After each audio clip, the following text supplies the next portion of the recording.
about today is how to design a lead magnet. Now, what is a lead magnet? Lead magnet is something which makes your suspects pool of people who you could be doing business with to engage with you. Now, I'm not saying transact with you, but to engage with you because you're offering something of value to them. This is your way to understand who are the people who are interested in your products and services so that you can sharpen your marketing approach towards them. That's a lead magnet. Now, I'll share with you a very simple model so that you understand where are your current lead magnets sitting, or if you don't have a lead magnet, how to design it, okay? Now, the first principle is that you need to keep your avatar or your target person in your mind because you're trying to design a lead magnet for this person who is your ideal target person.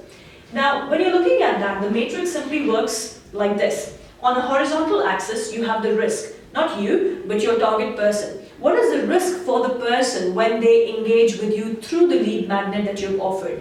Now, this is high risk and that's low risk. On the vertical axis is the desire. What is the desire? As far as the target person is concerned, that they really want to engage with your lead magnet, and this is high and this is low. So this desire and risk is from the perspective of the target person and not you. That's an important thing that you need to keep at the back of your mind. Now let's start with this quadrant, okay? So where the risk is low for the target person, but at the same time desire is also very low. Actually, you'll have to excuse my language here, but a lot of people put their lead magnets in this quadrant, and the way I like to see is that it's a crap lead magnet. It's not the one which will attract your target person because they don't have the desire to engage with you with that kind of a lead magnet. Moving on to this quadrant, when you look at this one, which is high risk and low desire, again, risk is high and the desire is low. They're not interested in what you're offering, and in fact, they perceive that there's a risk in terms of their time or their effort or their money is concerned. They perceive it as a trap. They see it as a trap for themselves set out by you. This quadrant is where the risk is high, but desire is high as well. They want to get it, but they perceive it to be a risk because they might have to spend some time or some effort or whatever. They're perceiving that this factor is there in this case.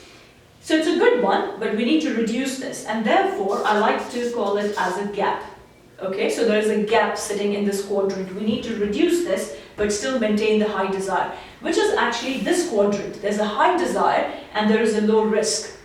And this is the one they would love to snap, the lead magnet that you're offering.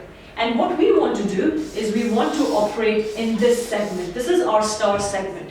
We want to create lead magnets which can be snapped and which will be snapped by our target person. Now, a quick example of what sits in these quadrants, just so that you get a granular feel of what's happening here.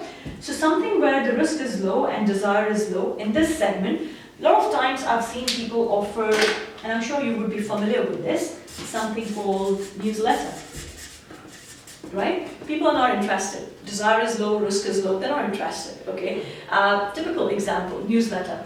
Trap, where desire is low and the risk is high, is something like free consultation, free survey, free strategy session. All that is perceived as a trap because people are perceiving risk in terms of their time, and you know what? They have no desire. There's no high desire. So free consultations, free surveys, they sit in this.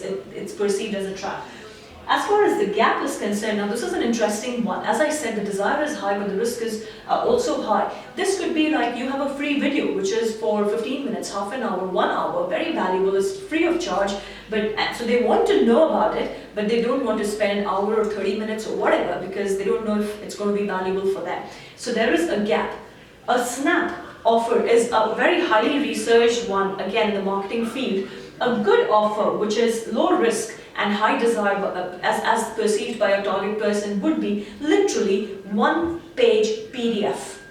And it's on the basis of free tips or free tools or 5 ways or 5 mistakes or 5 tips, 5 tools, but 1-page PDF which people can download. And remember to download that 1-page PDF which is relevant to what they are doing and to what you're offering. What they have to give you is simple email address. That's it, just one field, email address.